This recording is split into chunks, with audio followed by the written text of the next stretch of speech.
ముఖ్యంగా ఈరోజు press meet పెట్టడం అనేది గతంలో మనం హామీ ఇచ్చినట్టు మీకందరికీ తెలుసు. సంక్షేమ పథకాల్లో పెన్షన్లు ఇచ్చిన మాట ప్రకారం ఇవ్వడం జరిగింది.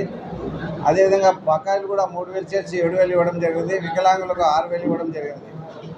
అదేవిధంగా 28 వర్గాలకు ఎవరికి ఏ అర్హత ఉన్న వాళ్ళకి కూడా అందరికీ పెన్షన్లు ఇవ్వడం జరిగింది. అదేవిధంగా ఉచిత ఇసుక ఫ్రీ శాండ్ ఇస్తామని గతంలో పూజ్యులు పెద్దలు గౌరవనీయులు ముఖ్యమంత్రి చంద్రబాబు నాయుడు గారు గతంలో మాటిచ్చారు. 30 రోజులు ప్రభుత్వం రాగానే 30 రోజుల్లో ఉచిత ఇసుక ఇస్తామని.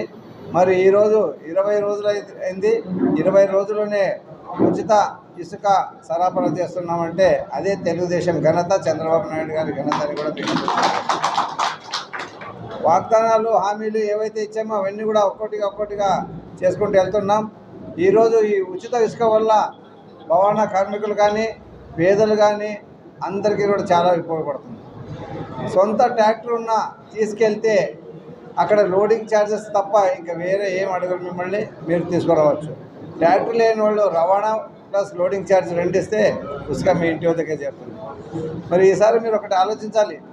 గతంలో దాదాపు 50,000 కోట్ల ఇసుక అమ్ముకున్న ఘనత జగన్మోహన్ రెడ్డికి దక్కింది. ఈరోజు మన ప్రభుత్వం ఆర్థిక పరిస్థితులు అంతంతగా ఉన్నాయి. మళ్ళీ ఆంధ్రప్రదేశ్ని పురోగతి ముందుకు నడిపించే సాధకుడు చంద్రబాబు నాయుడు గారు వచ్చారు కాబట్టి ఆయనకి ఎలా ఆర్థికంగా అభివృద్ధి చేయాలో తెలుసు కాబట్టి పేదలకు ఇసుక ఉచితంగా ఇవ్వాలనే ఒక దృఢ నిశ్చయంతో కలగజేసుకుని ఈరోజు ఉచితంగా ఇస్తున్నారు. మరి దీనికి అందరికీ మీరు ఒకటి ఆలోచించాలి.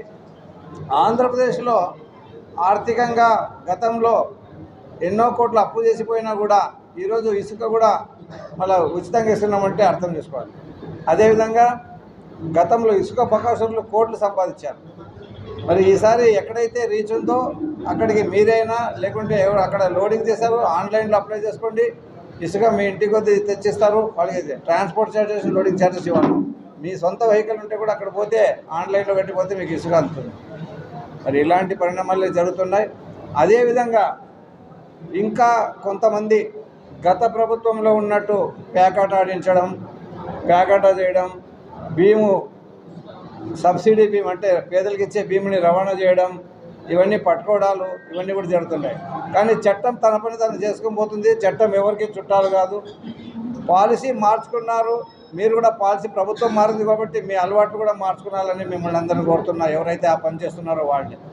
ఎందుకంటే తెలుగుదేశం ఒక నియోజకవర్గంతో ఒక బడుగు బలహీన వర్గాల కోసం మంచి శ్రేయస్సులతో వచ్చిన పార్టీ తెలుగుదేశం పార్టీ. మరి ఇలాంటి పార్టీలో నిన్ననే చూశాను నేను. సిరుగుంపలో ఒకటి పెట్టుకున్నారు.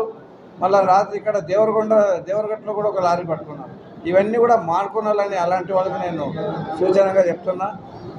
ఎవరికి చట్టం ఉపేక్షించలేదు. అదేవిధంగా గంజాయి కానీ పేకాట కానీ మట్కా కానీ జూదాలు కానీ ఎటువంటి వ్యసనాలు కూడా తావులేదని కూడా నేను అంతా తెలియజేస్తున్నా. మనం అభివృద్ధి పథకంలో నడుపుదాం. మనం ఎలా అభివృద్ధి చేసుకున్నాలో చూద్దాం. ఎలా విద్య ఆరోగ్య ముందుకెళ్ళాలి అనేది చూద్దాం. అదేవిధంగా మనకు ముఖ్యంగా తాగునీటి సమస్య ఎక్కువ ఉంది. నేను 2 రోజుల క్రితం కర్నూలులో కలెక్టర్ గారిని కలిశాను. కలెక్టర్ గారికి వివరించాను. కలెక్టర్ గారు వెంబడే ఎస్సీ గారికి చెప్పడం, ఎస్సీ గారు మళ్ళీ 2 గంటల వ్యవధిలోనే నాకు ఫోన్ చేసి చేస్తామంటే అని చెప్పడం. మరి ఇలాంటివన్నీ మనం అభివృద్ధికి ముందుకెళ్దాం. కానీ ఏదో రాంగ్ రూట్లో పోయి లేనిపోని తలకాయ నొప్పి తెచ్చుకుని పోతండి అని కూడా మేము అందరికీ కోరుతున్నాం. అదేవిధంగా నిదానంగా వేదావతిని కూడా ఒక రూపకల్పన తెచ్చి వేదావతిని కూడా ముందుకు తీసుకెళ్లే ప్రయత్నం చేద్దాం.